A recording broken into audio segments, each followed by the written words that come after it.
Welcome to the Challenge Chronicles. I'm Devin Jordan. I'm with Trace Armstrong and Rob McIntyre. We're here to talk about the Challenge Double Agents episode 14. Trade last night, recording this on a Thursday. If you want to watch this episode on YouTube, we have, I think at this week, 2 successful recordings of an actual video of this podcast. So you can watch it there at the Challenge Chronicles. You can subscribe to us on iTunes, same place. If you want to send us a listener email question, I think we have at least one that we'll get to a little bit later. You can send those to thechallengechronicles@gmail.com. If you'd leave a rating or review, we'd appreciate that. And then we still have the listener email survey, which you can find a link to in the description of the show. We really appreciate all the responses that we got last week. We actually got more than I would have expected. So that's great. All of us are very thankful for that. So if we're going to leave it up for one more week, and then probably go from there. It really helps us out. Anything else? Any housekeeping from either of you? No. Okay. Episode 14. I thought this one was pretty good. After we had gotten some ones that weren't as great, I thought this one was pretty fun to watch. Yep. I was a little devastated at the end of it, though. Just did not expect that to go down that way. So do you think that they adjusted? I'm asking because I don't know. Do you think that they adjusted the elimination in the sense that they didn't want this to be last forever, maybe like a lot of the other ones have been, and they made the ropes longer? Because it kind of seemed like that a little bit. Maybe. Every elimination they've brought back so far this season, they've changed up something. Did they say anything that they changed for this one? I didn't hear them say anything. Yeah, he did. He had said he made it longer, taller, or something. What it was. So, yeah, I think we had talked about this. I don't remember what the exact context of this was, but we had a conversation a few episodes ago about, does Darrell still have it? And I think the context of his age came up. And so we had talked about this a while ago. You still would have thought he would have been somewhat competitive in this elimination, which is not what happened at all. I just think Corey's good, and Corey's also Corey was a collegiate football player. Dude's fast. Yeah, I think it's more of Corey is a legit, decent, off-the-block type sprinter, and Darrell has never been fast. He's been endurance. He's never been like a out-of-the-block, ready-to-go kind of guy. And I think this was just we have those conversations. I would pick Darrell every time against Corey, but, out of 100 permutations, there's always chances for Corey to win. And I think this one just came up Corey. Well, remember on the Dirty 30 Purge where the last stage they had to carry the little blocks and, it was one guy and one girl who made it out. And Corey dusted everybody, including Darrell. It was Darrell, Tony, Shane. And Corey was just way ahead of everybody else, carrying the thing up the little, I don't know, what do they call the arena they were in or whatever? It was like a big castle they were on. I know what you're talking about. Yeah, he torched everybody with that and set off the cannon before anybody got close. So I just think Corey's fast. And I think Corey, it's funny, Corey had everybody called him overrated for a while. And when everybody's calling you overrated, you really can't be overrated because then, who's doing the overrating? But I just think he's good now, and I think he's got still a little bit of the backlash from his bad performance on Invasion or some other disappointments earlier in his career. But I think now he's a high-level competitor. So where would you rank him out of the people left on this show? If we did a power ranking right now, just of the full male side, where would you place him? In terms of what? Just in general, if we had another season that started today, who would be the favorite or? Probability to win the show. Not necessarily this season, but a given season, right? So next season. So if all of these guys if it was only a 1, 2, 3, 5-person male cast with these 5 competitors, who do you think would be most likely to win? Probably still have CT number 1. I just think with the shape he's in now, he brings he's a lot noticeably gotten in better shape throughout the season. If you look at him, he's looking more cut as the season has gone on. He's really done a good job getting in better shape through the season. Yeah, I think so. There was a moment. There was a moment in this episode where I looked at him and realized he was leaner. I think he's gone the opposite direction a little bit. So look at the moment when they first get there, and look at his face. He looks thinner in that shot than he does now, I think. But I don't know. I could be wrong. So you would still have CT ahead of him. Who else would you have for the men? I might have him next. I think I would definitely have him above Fessy. I'm just not really buying it with Fessy. I think he's got a lot of holes. He and Kyle I've always considered to kind of be on the same plane of competitor. I'd probably have Corey a little bit ahead of Kyle. What about Leroy? Yeah, him versus Leroy is interesting too. I think Leroy's just a pretty good politician at this point. Like, I think in terms of long-term decision making, he's actually very good. Yeah, that one's close too. I would probably go CT, Fessy, Leroy, Corey, Kyle, kind of in that range, both at the bottom. I don't necessarily think one is significantly better than the other. I would have them kind of in a tier. Yeah, and see, I think I put Fessy last, not because I think he's horrible. I kind of agree with Rob, is there's just some holes in his game that are not filled up yet. It doesn't mean he can't vault into another tier if he keeps doing the show. But as of right now, I'm not on the Fessy train. I wonder, it would be interesting to see how Fessy would do. And I think we know the answer, or may, how he would do if he wasn't on a season where there were a significant amount of people from Big Brother on it. I think that's definitely helped the first 2 seasons of his career, having a large alliance that he can fall back on. He's also been really lucky that he's been on Skull Twist seasons too. Yeah. You know, like if we had a regular season where they keep throwing the younger guys in every time, I feel like he would be in way more eliminations than he would be because of the skulls. I agree. Okay. What did I'm trying to even remember what the challenge was. This challenge was fine. I think I thought it was pretty good. And I think this kind of falls into the group of missions where if the cast was bigger at this point in time, I think we would like this one a lot less, just because it's super repetitive and they do the same thing over and over. And I think we also got bailed out a little bit that how many people DQ'd? 3 at least. So 3 really? Yeah. Yeah, a lot of people, like no one. So Anissa and Kyle went first and they completed it successfully. And it was a long time before anyone else actually was able to finish the mission. It was only CT and Cam and Leroy and Casey were the only other 2 teams that did it. Fessy and Nani didn't do it. Darrell and Amber didn't do it. And who was the other team? Corey barely got in the water. Corey and Big T didn't do it. Yeah. So I think that kind of helped make the mission go by a little bit more quickly. Yeah, Anissa and Kyle winning was definitely the most interesting outcome too. That's something I was saying. Yeah. I thought they were the absolute easy throw-in, but then them winning definitely set off a chain of like reaction where there was actually interesting stuff happening in the house instead of just being a formality. The politics of this episode fascinated me a lot because Leroy and Darrell kind of revealed that they were, really watching out for each other. And Leroy really finally, and I mean this so hardcore here, Leroy finally started playing the game for himself in this season, in my opinion. Like last season, or what was it, War of the Worlds 2, I feel like was the closest we've seen of this type of Leroy. For him to look at his guy that he was working with and say, hey, man, if it comes down to me or you, I'm protecting me. And Darrell comes back and goes, well, if I go down there and I win, I'm taking your partner because I got to look out for me. And so to me, it was just like a really awesome, straightforward moment where in the past, I feel like Leroy might have flim-flammed around that. Instead, he just came right out and said it. And I was like, yes, that's exactly what you do here. Yeah. Who would have Leroy have then taken to be his partner, right? So who would have been up for grabs at that point? It would have been... if we assume Corey goes in, yeah. He would have taken Amber B then. Yeah.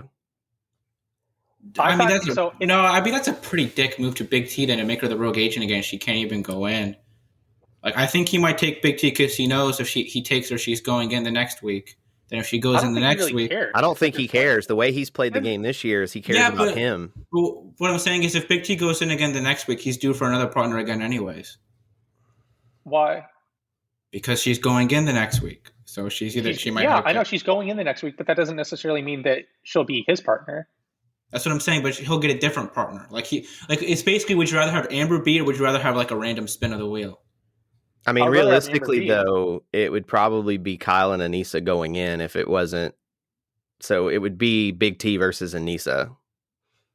That's true. He's probably ending up with one of them. Either way, it's a bad draw. Like, no matter what happens here, he's going to get a bad draw. So he's better off not going down there.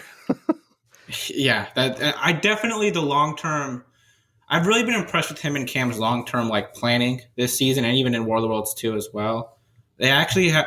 You see so many times where people are just thinking about what's right in front of them and not thinking about 2 steps down the line, like we see with Anissa later on. Mm-hmm. But I've been really impressed with them with that. That was definitely the right move. I think there was a little bit less suspense than they tried to play off in the episode, because early on we saw that Cam, in a conversation that Cam, Leroy, and I think someone else had, they said that they had to make someone else beside Corey and Big T the house vote. That's what they wanted, right? They did not want them to be the house vote. And then later on, Big T even said that she didn't want to be the house vote at that point. So everyone was pretty much aligned, even though they kind of backstepped a little bit before the vote. And Big T said that she came around to being the house vote. There was just no way that Darrell wasn't going to be the house vote there. They had all the numbers. And it ended up being that Darrell and Amber B were the only people that didn't vote for them to go in as the house vote. It was completely united. Corey and Big T voted for themselves as well. Okay, yeah. So the group of people. So do you think that we're actually going to get? It doesn't seem like it, and it's kind of surprising that they didn't do it this season. That we never got the moment where the opposite sex went in for elimination than we thought would going into the elimination, right? So there was never a time where we were 100% sure it was going to be a male elimination and they threw in a female, or vice versa. And there was never a time where we thought it was going to be a 100% one sex and they were like, psych, you're both up for elimination. That never happened. I mean, I was saying, like, as this episode was going, it could have definitely been a female elimination. I mean, there was no rogue agent around, and all this, both sides need one more skull to get fixed out. So I didn't see why it couldn't have been women's elimination. But I think the show is just very transparent with their messaging on this. They very rarely will lead us in one direction and pull us the other one when it comes to what gender is going in. How do we think they'll handle next week with Big T? Because she's I guess she's CT's partner. Let's talk about that first then.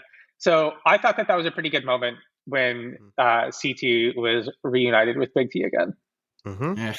I don't know. I thought it was fine. I think it was good. I mean, I think CT realizes, okay, if I'm going to lose Cam and I've got like Big T and Amber, I mean, as of right now, they appear to be about the same. Like maybe Amber's a tad better, but CT's comment of, Big T, she just keeps somehow finding a way to stick around and do stuff. Like, I mean, and that challenge was pretty difficult with as cold as that water was. I don't care how good your wetsuit is, like that water's cold. And the fact that she was able to do it says a lot. I mean, if she's able to turn her brain off and just plow through stuff like that, that's what you're looking for in somebody in a final. No matter how awful what you're about to do is, can you turn your brain off and just do it?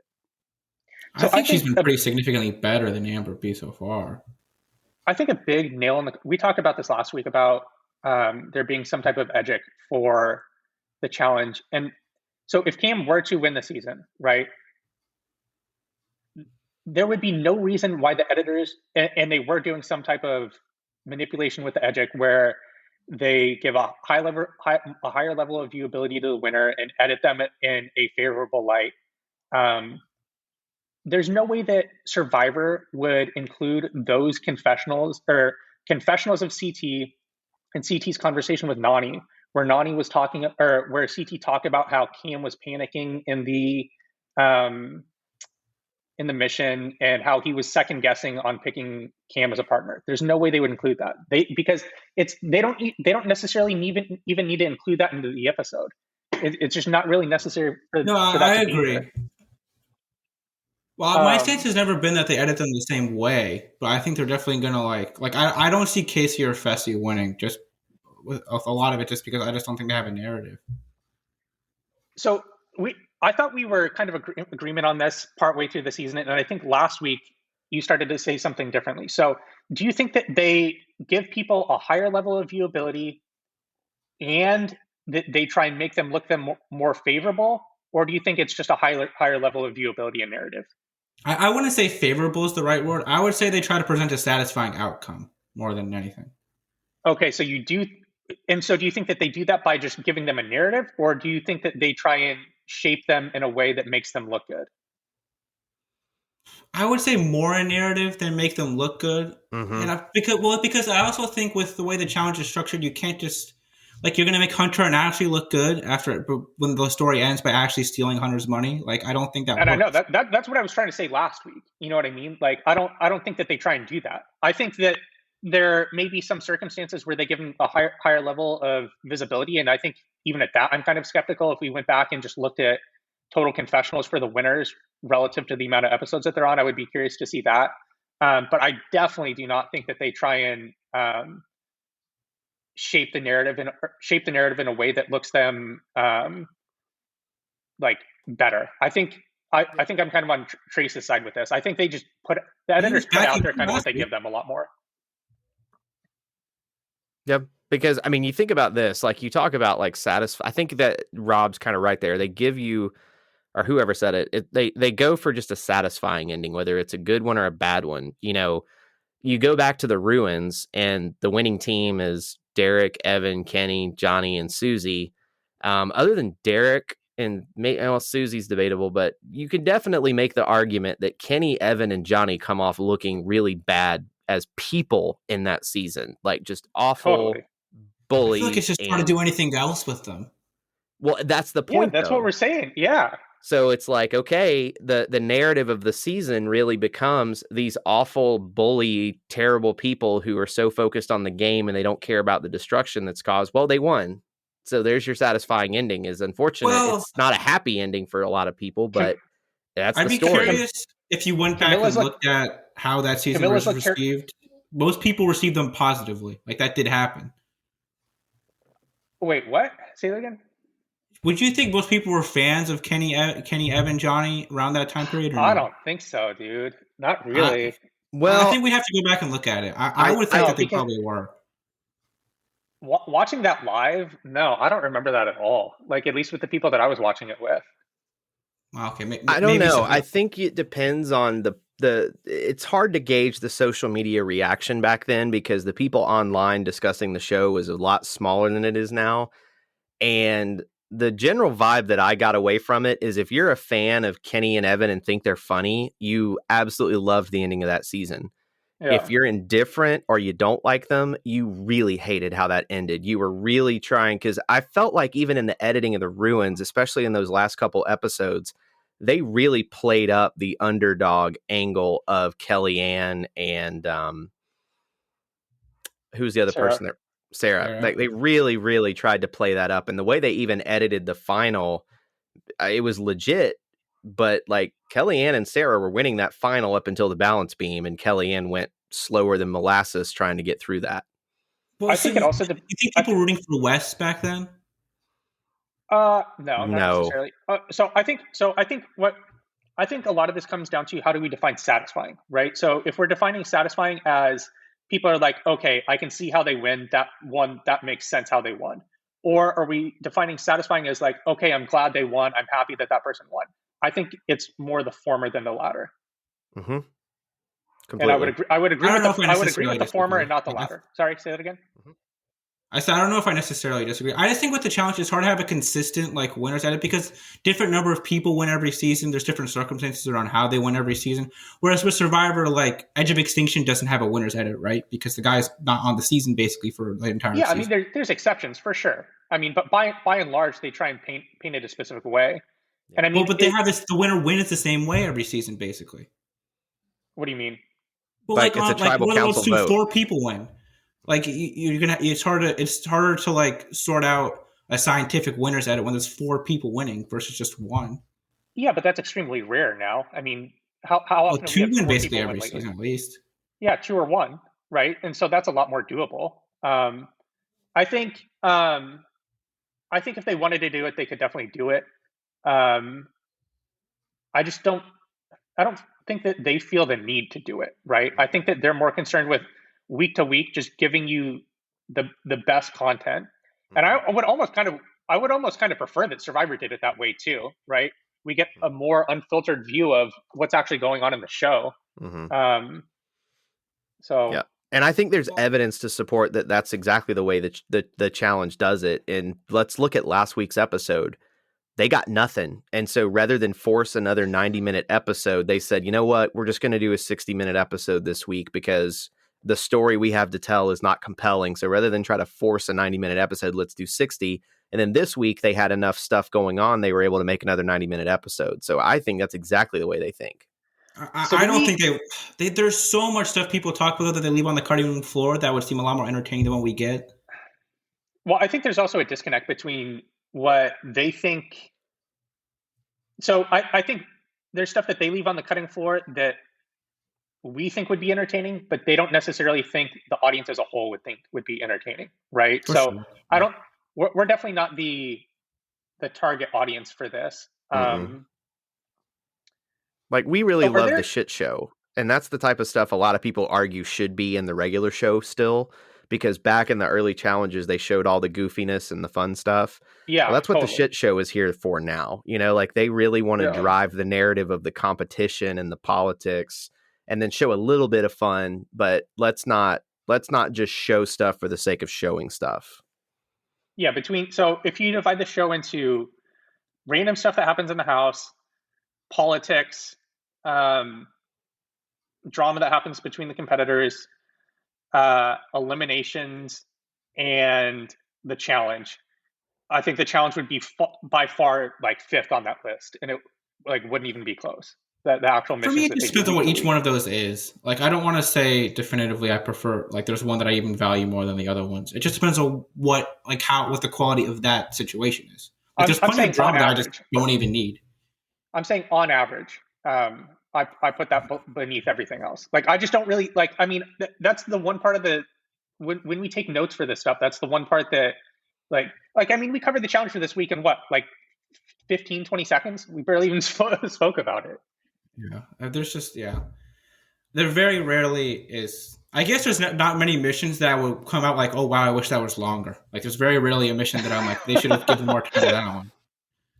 They're either properly done or they're way too long. You know, never do we come away going, man, I wish I'd seen more of that daily challenge today. It's very rare. Yeah. So what do we think about the Anissa Kyle? I think Anissa absolutely took a shotgun to her and Kyle's selves in the foot with this move. Wait, okay, please explain that, because I want to hear your reasoning before I respond. So I actually think the main reason why you need to put anybody but Corey in is so if Kyle puts in Darrell, Fessy, or CT, one of them goes in, then they win, and then there's one less skull. We don't know what happens to the other skull. But then Corey still needs to go in next week now. So that's taking up a spot in elimination that could be Kyle. Yeah. And Big T still needs to go in too, right? Yeah. So there's still 2 people that need a skull, and they just got rid of a really good competitor either way, right? Because it's Darrell versus CT or Fessy. So yeah, I agree. I actually agree too. Been a better move. Because I feel like Anissa trying to be nice to her friend CT of however many years was the absolute wrong play here, because you cannot look me in the face and say that if they didn't win that challenge today, they were the ones going in. You also can't tell me that next week that if they don't win, they're going in again. So Anissa is going to have to do that. So it's like, what is the point of, you can still be friends, but in the context of the game, say, look, listen, in this game, y'all don't have my back. So because you don't have my back, this is what I have to do. And it made perfect sense to put CT versus Darrell or Fessy versus Darrell in that situation, because you want to I get would have rid put of Leroy that. in. If you put Yeah, Leroy in, he would have been completely justified in throwing in Leroy, right? Mhm. Leroy screwed him over in the mission by putting him first. He knew that he wasn't going to vote for him in. I don't think there's any Blindsided him in reason episode 1. Yeah, and he puts Leroy in. Yeah, and Leroy's also the head honcho right now. Like, Leroy's got the most connections in the house. If you put him in, then you might even have some of the votes at that point if you can get CT to vote with you now. Mm-hmm.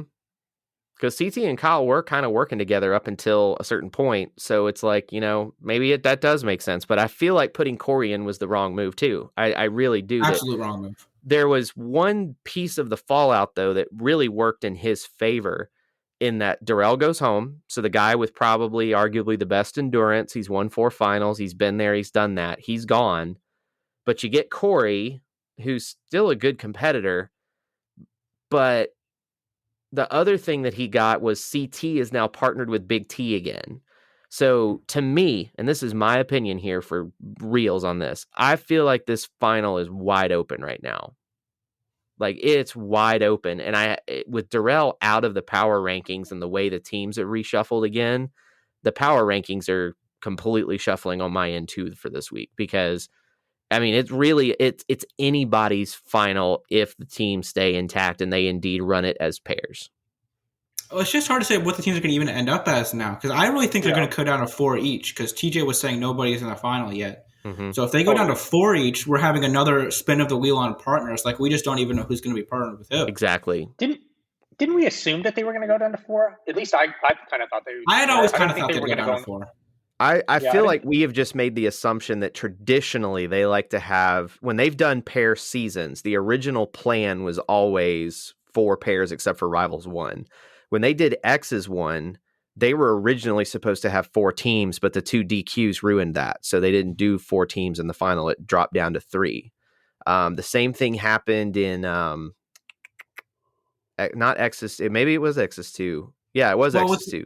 Well, with Rivals and Rivals 2, the thing is you have the men's bracket and the female bracket. Mm-hmm. So you had 6 teams in the final, basically, with 3 each. So I think that's a different situation. It's a different thing. But so when you go back to other pair seasons, like the Fresh Meats of the world and stuff, from Battle of the X's on, they really were trying, when they did a male-female pair season, to do 4 teams. But between DQs and injuries, they never were able to actually make it happen. And I think this year we're actually going to get the 4 teams.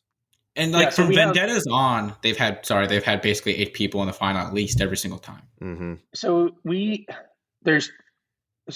my assumption on what they're going to do, you guys may think this is different. I think we're going to have 3 more episodes and then 2 reunion episodes. Mm-hmm. Of the 3 episodes that we have left of the standard part of the season, I think next episode's going to be straight up. I think it's going to be a traditional episode. After that, we may get some random who knows? They could throw something at us. The last part of that episode, I think, or some part of that episode will be the final, and then the last episode will be entirely the final. So we're really winding down here. All right, so let's talk about, what did we think about Corey's decision to steal Cam? Smart. Definitely. Yeah, I think it was the smartest move he could make. Yeah, he upset the apple cart, and he went from having a roulette wheel of questionable partners, or not even questionable. Actually, would have been a good partner if she'd been able to win elimination this season, but he never was paired with anybody that was just blow away awesome aside from Ashley the whole year, and now he's arguably got the best female in the house. So I think he wins. I don't say he wins the final, but that was a winning decision.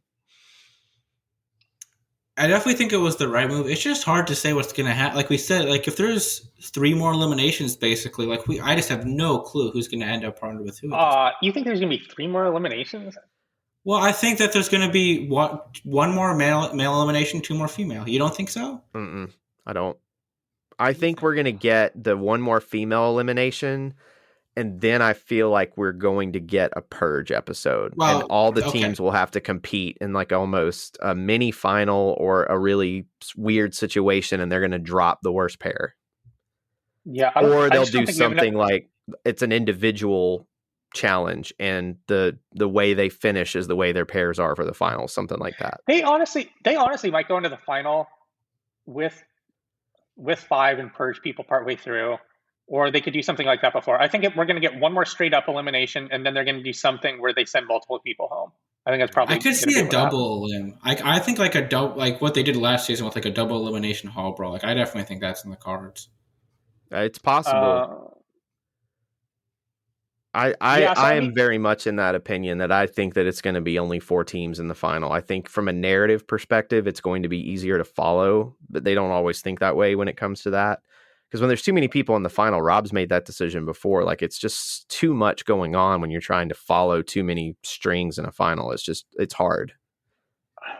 so yeah, that's a good point. I could see them doing this where next week is a straight up episode. Episode after that, episode 16, that would be mostly straight up, except for the fact that it's a double elimination. I could see that, and then episode 17 would be entirely the final. And I could even see because they've. Go ahead. Sorry.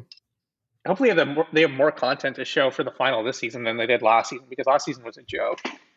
I mean, you would think they have to. That was ridiculous. One thing that I did not take into account, and I kind of mentioned it a minute ago, is it's 19 episodes, and we're assuming 2 for the reunion, which has been the standard lately. I didn't think about them doing a behind-the-scenes type shit show in that counting, so we could just be getting one more episode, a purge, and then a 1-episode final. I just don't see that happening. Last season, they also did a 1-episode reunion, where traditionally they've done 2, right? Season prior. I think they had 2. But I think it was because they were on Zoom, whereas this one was actually filmed in person. So we probably will get the 2-episode, I would think. I went back and because we always talked about the how Corey did in the final last season. I went back and watched that yesterday. And I thought when I was looking through the episodes, I thought it was just one reunion, but I could be wrong. Here, I'll look now. Keep talking. Yep. I really think it was 2 last season. But anyways, I mean, I still don't think. When did they have the mid-season trailer? 3 episodes ago? Yeah. Well, because I really think there's a decent chance we're going to run it all the way out to 19. And then after that. So. How are they going to have enough content? There's no way. I just don't think they will. What episode is this? 14?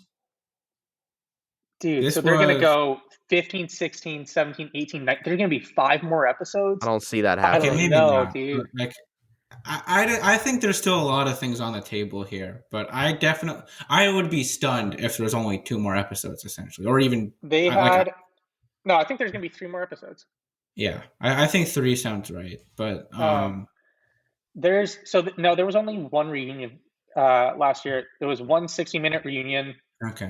And then they had a Behind the Total Madness, wherever the fuck that was. I don't even remember watching it, weirdly enough. I think that may have been the shit they didn't show, or the same type of thing. And so they had 18 episodes last season. Mm-hmm. Okay. Yeah. Either way, you know what's interesting is we talk about in the past when we've covered the older seasons, we feel like as they get towards the end of the season, like they start to drag a little bit just because there's less people on the cast and stuff kind of winds down as you get towards the end. Other than last week, I really haven't gotten that vibe from this season. I feel like there's been a lot of maneuvering, and because of the partner changes and the implications of what happens with the elimination, I really feel like this season is not ending with it winding down. It kind of actually feels like it's ramping up because of what's happening. I don't know. I think we got some duds in a row there. I think we got some duds. I thought this episode was good. I think we're all kind of in alignment with that. But I don't know. This season's been okay. Like, I don't have any huge complaints about this season. It hasn't been the best season. Definitely better than last season. Out of the last 4 seasons, I would probably put this one in 3rd as far as my total enjoyment. Unless like the next, I mean, even if the next 3 episodes were complete fucking duds, I would still say this is better than Total Madness. I would probably have it second. I'd have it above War of the Worlds too. I think it has been I think it has been very good. I think I think this episode though just shows like we would be having this much cutthroat politics every episode if we didn't have the skulls. We would be having, say that again, we would be having more But we would be politics if having we people didn't have have to like do stuff politically if basically every episode if we didn't have the skulls. Like the to only stay out reason of why elimination. Leroy has to backstab Darrell is because there's not two people without skulls. There's only one. So I think that the skull is just. I think for the most part they've been a pretty big dud. I think they have to be moved out going forward. I think it just makes the why second don't you half of like the them? season so Because it's formulaic. predictable on who has to go in, because they pretty much give an opportunity to the people that don't have a skull to go in. Is that what you're saying? Well, it just makes it where a lot of people just like sit around, don't try in the mission, and then just let the people walk into elimination. It makes 75% of the episode. We know what's going to happen. Because they have to go in because they need a skull. That's what you're Yeah, saying, like right? because they have to go in. Where like the only reason why Leroy has to make a move on Darrell this episode is because there's not two people without skulls. If Kyle and Corey didn't have skulls, they'd both just be going in. Do you think we would ever get to a point? Well, there's also a disagreement on how we think they should have played this week, right? We don't necessarily think that Kyle and Anissa should have thrown in the people that didn't have a skull. I don't know. I think they kind of ran up into the same issue that you were saying before, where a lot of the time it was pretty predictable on who would get thrown in a traditional season, where the skull twist wasn't in play because the alliances were so skewed in one direction or another. That's only War of the Worlds 2 to me, really. And that's just because of the large teams format. If you go back to other seasons where, like War of the Worlds 1, when you have like the call-out format, like on that season, basically everybody's pretty much on the table each week because we don't know who's going to get power. Yeah. And then we also don't, and then if they're calling somebody out, that's somebody from the other side of the house typically. Yeah, no, I definitely agree. I like that format quite a bit better. The free agents. It was pretty similar to free agents, wasn't it? Well, see, free agents, I don't like the draw. I really don't like the draw because having it just be random, then there's no random. like. Yeah. I think don't at like the end of the day, really random, but that was more like the duel, then, wasn't it? On the duel, exactly, and that's why I would love to see. Don't even call it the duel. Maybe you do call it the duel, but I would love to see another duel type season because I really love that format. Like one episode, everybody competes as an individual. The next mission, it's pairs or whatever. The format where there's even Stevens on both sides. So it would have been pairs first and then an individual. And then the final, just get rid of that whole partner people up on the final piece of it. That was the only thing with Duel 2 that was a mistake. If they had not paired people up on the final, I would have been like, this is a perfect season. Because I love the fact that the only way you're safe is if you win. And then otherwise, whoever gets picked to go into elimination, they get their choice. They can pick anybody in that lineup. And to me, it creates for interesting, not just politics, but it creates interesting matchups. Like as much as I knew Davis wasn't going to beat Evan in Duel 2, it was still interesting to see Davis shoot a shot and say, you know what, if I'm going down, I'm going to try to take the big dog. It also leads to a lot more rivalries in elimination, like obviously, because you're even creating something just by calling somebody out. So I there's a lot of formats for elimination that I don't mind, like I'm fine with, but the skulls is not one that I've been a fan of. Do we think they should go back to having male and female eliminations the same week too, or do we like them split up? If it means more eliminations, but I don't think it necessarily would. Yeah, I think we're more in an area now where because they have larger episode orders, they don't need to have that anymore because it would. Yeah, it's just not needed now with the amount of episodes we get. This season's worked out where at least like the male and female have an incentive, even if they're not the one going in that week, to try just so they can protect their partner or, do other stuff.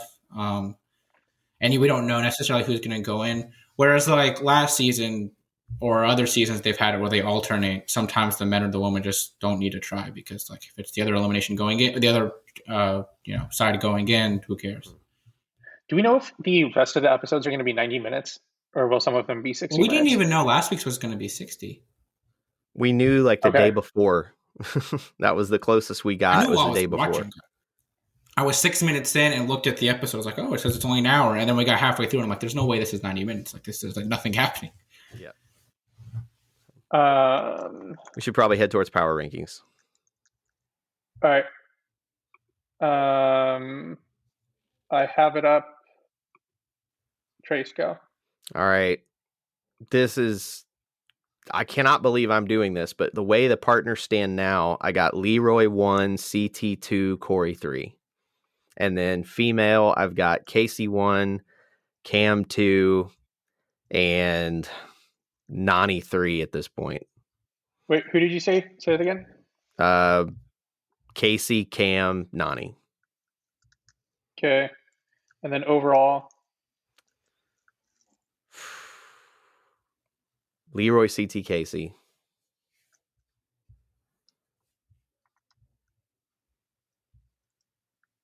okay, Rob. I've got Cam, Amber, B.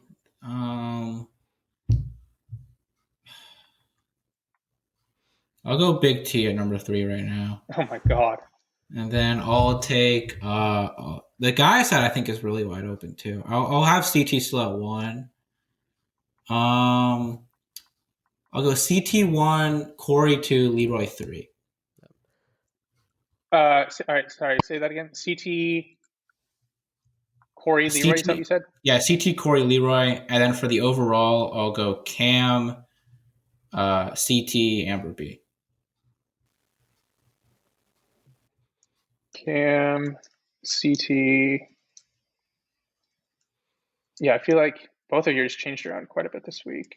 We were all on the Darrell train. He's gone now, so he's gone, and with him gone, and now Corey in, it really just blows the field wide open, and it also blows the field open because of all the partner swaps that have happened. So even though that I was the only one that had Darrell number 1 I think I had him number 1 the last few weeks. I feel like the two of you were still higher on him than I was somehow, if that's possible. I feel like it's because I felt like if Darrell makes the final, he wins. Like, that was just my feeling. But now that he's not making the final, it's like, well, crap. What do I do?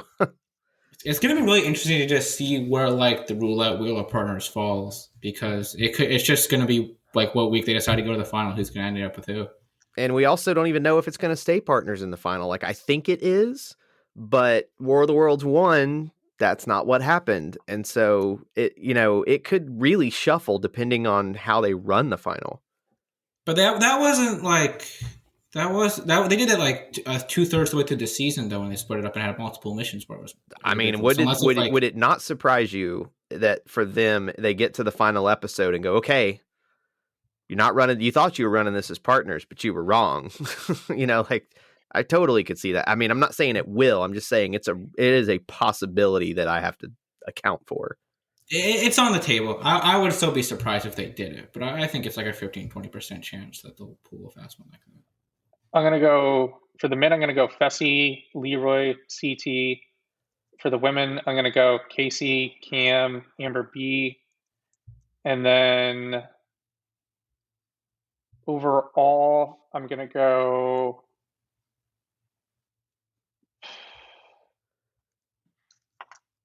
Screw it. I'm going to put...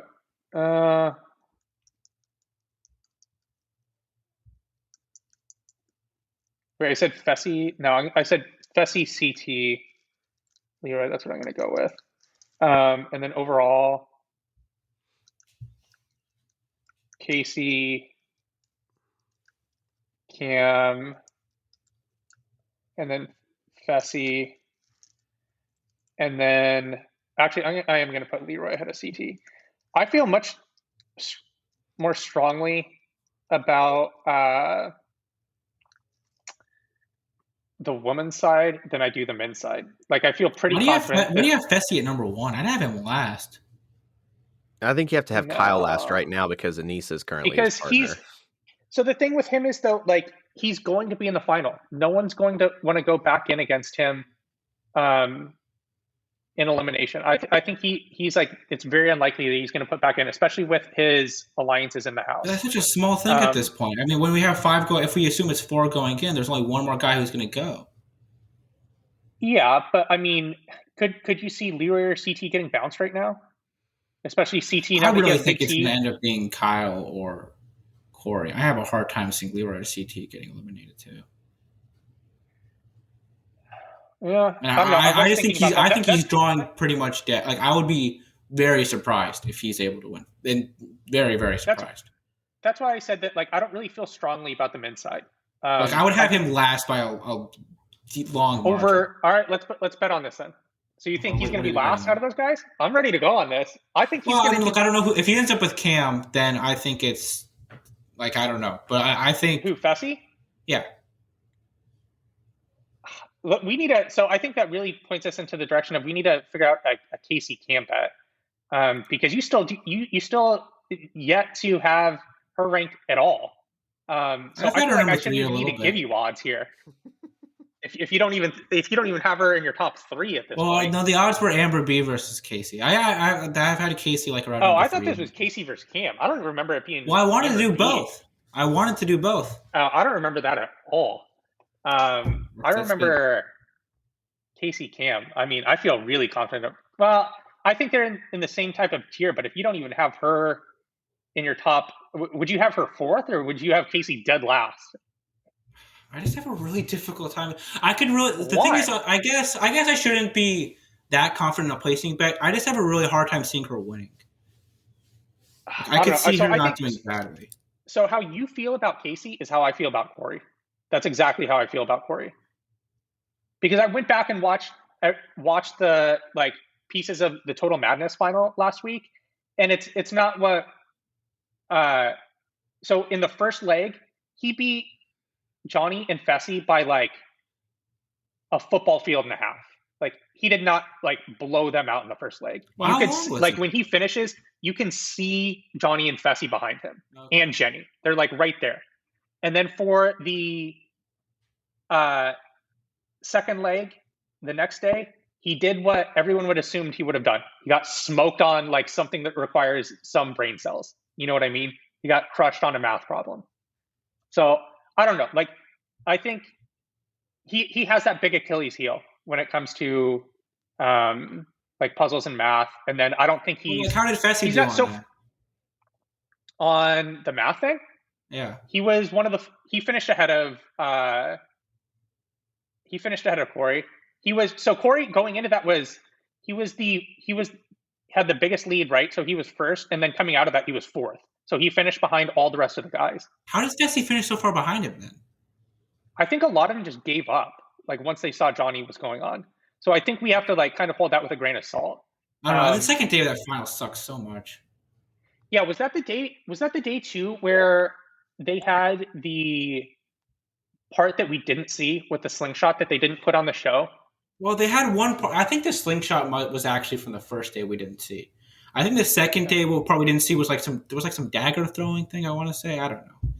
They can't spend time at them freaking dancing in the club at the beginning of the episode or walking up like the mountain. Like they spend 10 minutes on that when it's not even consequential to the results, and we don't see what actually happens. All right, let's do a listener email real quick. We have one from Jeff. He says, "Hey guys, what's up? You guys think that CT made a mistake choosing Cam? If this is indeed Leroy's last season, don't you think that if it came down to Cam, CT, and Leroy Casey in the final, Cam would not so much let him win, but she won't dig that deep to try and win, knowing that it would cost Lee his only title. She has plenty of opportunities to win in the future. Also, if one of either Cam or Leroy do go into elimination before the final, do you think that they would choose each other as partners so they can run the final together? Also, what's up with all of the females thinking Fessy is like the LeBron James of running finals with the small sample size that we've seen him with? He's an average finalist at best. He gassed out last season. He's not good at puzzles. And the one time we seen him in an eating challenge, he sucked. Isn't that what most finals are made up of? Endurance, puzzles, and eating. Thanks, Jeff. Well, thank you for your email, Jeff. He's not wrong.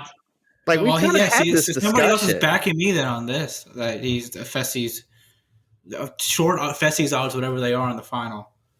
So do we? In regard to the first question, that has actually been a little bit of a concern for me. That maybe if Cam and Leroy's teams are like kind of coming down the pike close, she won't put a full effort into it because she knows it's his last season, and she looks like if she wants to be, she'll be a staple for the show going forward.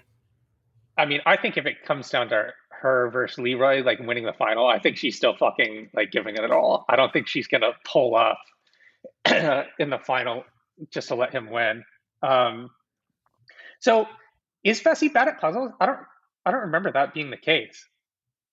Well, so we don't have a significant sample size. Well, so here's what we know. We know, remember, in Total Madness last season, there was the one episode where they had to jump into that really cold pool, and like Nelson almost died. And then Rogan, and Josh were put together to do the puzzle. And and Ashley immediately says, Josh and Fessy, you both suck at puzzles. Just let Rogan do it. So we have that thing. Earlier this season, he and Anissa aren't able to do the puzzle. We've actually seen Anissa's pretty capable of puzzles. So I don't know what happened there. I think he's below. He's definitely below regular person average. What are his stances compared to the rest of these jamokes? Like maybe he's not that bad. In the final from last season, he finished second though in that second leg behind Johnny. Well, on the puzzle though, right? He finishes last overall. Yeah, on the puzzle. No, but last on the second day, I'm saying, like overall. Well, Fessy was eliminated, wasn't he, on the before the night? That was Rogan. No, that was Rogan. Excuse me. Sorry. So, and then for the eating thing, we know that he was trying to lose at that point. So I don't know if we can say that he sucks at eating. I just don't think we can. Maybe we can't say he's bad at these things. I also have a hard time saying he's good. Mm-hmm. I would agree. Whereas like other people, we know CT is good at most of this stuff, and he's in good shape. We know Leroy. Do we think CT's in good endurance shape? I mean, I've been the person who's been the most skeptical of him previously. This season, he just looks like he's in such like. I just haven't really seen. I don't think he looks in good shape. I mean, he didn't look in great shape on Invasion either, but he won. Yeah, Invasion's a weird situation though. And the Dirty 30 final, he's bad. Like he's bad. He was bad on Dirty 30. He was way more out of shape though on Dirty 30 than he was on this. Yeah, that's what I'm saying. And even compared to like War of the Worlds 2 or War of the Worlds 1, he looks like he's in way better shape. Invasion was a really short final, wasn't it, Rob? Invasion was such a weird final. No, it was 3 days. Invasion was the only 3-day final. Yeah, it was 3 days, but it's in like stages. Mm-hmm. And they have like the part where you have partners. To remember they had to do the beads like on the necklace to like all night long. Give somebody a penalty. And Nelson's better than him on that final. It's just Nelson gets a little bit worse partner luck, and there's also so much swimming, and Nelson's bad at swimming. Yeah, but even CT couldn't compete a piece of the final because he couldn't do the wall climb thing. Yeah, the ropes. They just skipped it and took a penalty. So like he still won despite taking that penalty. Yeah. So, yeah. Good times. But even like Kyle, Kyle's bad at puzzles, but I think he's better than Fessy at the other stuff. Yeah, I mean, at this point, I'd honestly take Kyle over Fessy, but it just depends on the partner situation. Like, if Kyle is running with Anissa, there's no way I'm picking Fessy or picking Kyle over Fessy. I think the partnership is just such a roulette wheel at this point. Like, I just think to put any stock in somebody's paired with somebody now, like, I think there's so many things that can happen between now and the final, even with only 3 more eliminations. I mean, for all we know, Big T could win elimination next week and pick Leroy, and it just screws up the whole thing. I mean, she probably won't, don't get me wrong, but there's just too much that we don't know what's going to happen before the final yet. I'm going to put Leroy ahead of Fessy in my power rankings. I could be convinced of that. I don't think that there's a significant difference between Fessy and CT, though, for the final. I think CT is significantly better than him. Well, like you said, I don't think we have a good indication on puzzles. From what we've seen, CT is better. But